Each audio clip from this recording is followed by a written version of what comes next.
Hello students and welcome back to my channel.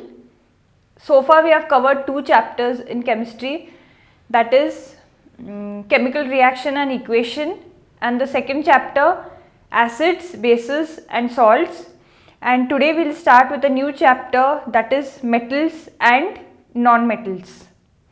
So in your previous classes you all are aware that elements are either metals or non-metals.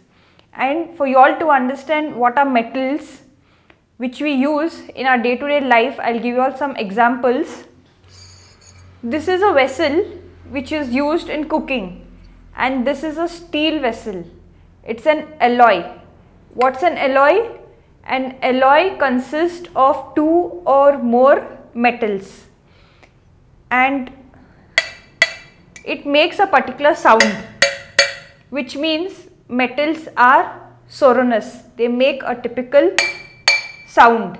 This property you will not find in non-metals. The best example I can give you is when you go to a temple or you hear the bells of a church ring. They make a typical sound because of its thickness and the size of the bell. This very good property of metals is sonorous. So metals have their unique properties which are different from non-metals. Metals have properties which non-metals do not have, and the best ways to distinguish substances is on their physical properties. This is a pan used in your kitchen for cooking. So the pan is made out of a metal, and you will observe that the handle is made out of a different substance, not a metal. It's a non-heat conducting material, normally made of plastic or wood, and the handle is made of a different material because if it's made of metal it will conduct heat and you will burn your hand while you hold it. So metals are good conductors of heat and electricity. That's why the kitchenware in your houses, they are made out of metals. This is the best example, and the handle is made of a non-conducting material. You can observe this copper vessel. Copper is an example of a metal, and this is aluminium vessel.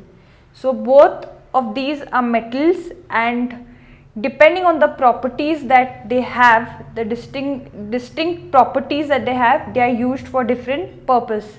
Like when you want to cook a particular thing, you use either aluminium vessel or a steel, or some vessels may even be made of copper bottom. Why they are made of copper bottom, some steel vessels, if you observe, it's because copper has a unique property of getting heated very quickly, conducting heat very quickly. It gets heated up. Copper is a very good conductor of heat, and that's why you will observe some vessels are made copper bottom vessels. This is an electrical wire. If you observe, if you cut open this wire, you will observe a copper metal inside this wire. This wire is insulated with plastic because copper is a good conductor of heat, of electricity, and the insulator which is used is plastic.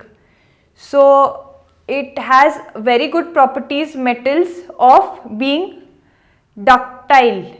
Ductile means they can be made into wires. They can be made into wires, which is a unique property of metal. You can see this wire wound up. Metal have this unique property that they can be made into wires. This property is called ductility.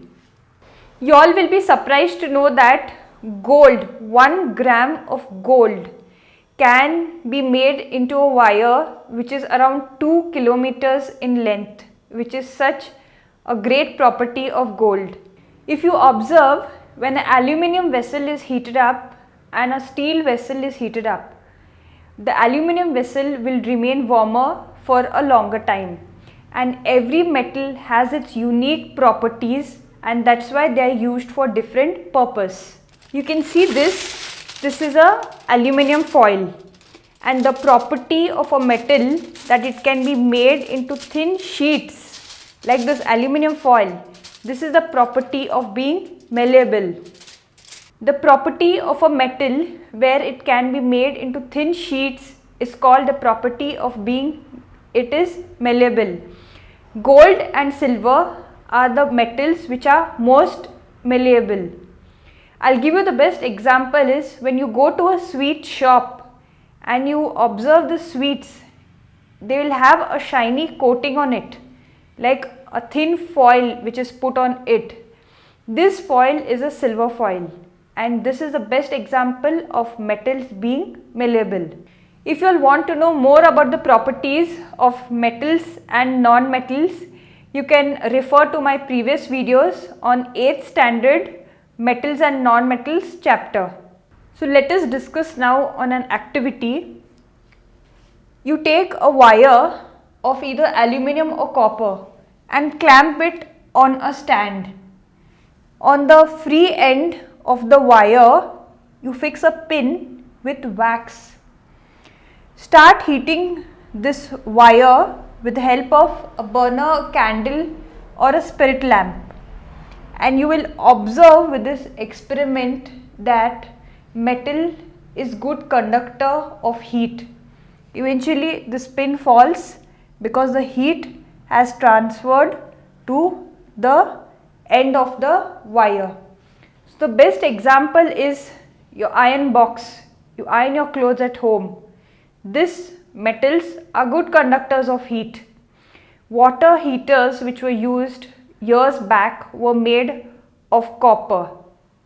If you will have an oven at home, an OTG, oven toaster griller, you will observe that when this is on, there will be two rods on top and two rods at the bottom, and these rods become red hot when they are on. This very fact, this property of an metal, that it can get heated up and it is a good conductor of heat, this good example.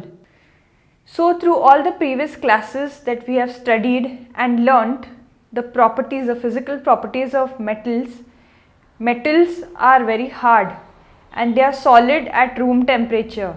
They are lustrous, they have a shine on them which is called its luster. They are good conductors of heat and electricity and so many other properties. But there are some exceptional cases like mercury. Mercury is a metal but it is in liquid form at room temperature. Gallium and caesium are metals which have very low melting point, like even if they are placed on your palm they will melt. So metals normally have high melting point, but this exceptional is gallium and caesium where they have low melting point. Iodine is a non-metal but it is lustrous. Carbon is a non-metal and it can exist in many forms. These forms are called allotropes. Like diamond, graphite, they are allotropes of carbon. Diamond, it is the most hardest substance, natural substance found in nature. And carbon, another allotrope, graphite, which is a good conductor of electricity. Alkali metals like sodium, lithium and potassium, they are so soft that they can be cut with a knife and they have low densities and low melting point. So it can be understood that studying or understanding only the physical properties of elements to classify them into metals and non-metals is not sufficient enough, but we need to understand it more in depth, in detail by studying its chemical properties. So in our next class, we will study more in depth the chemical properties of metals.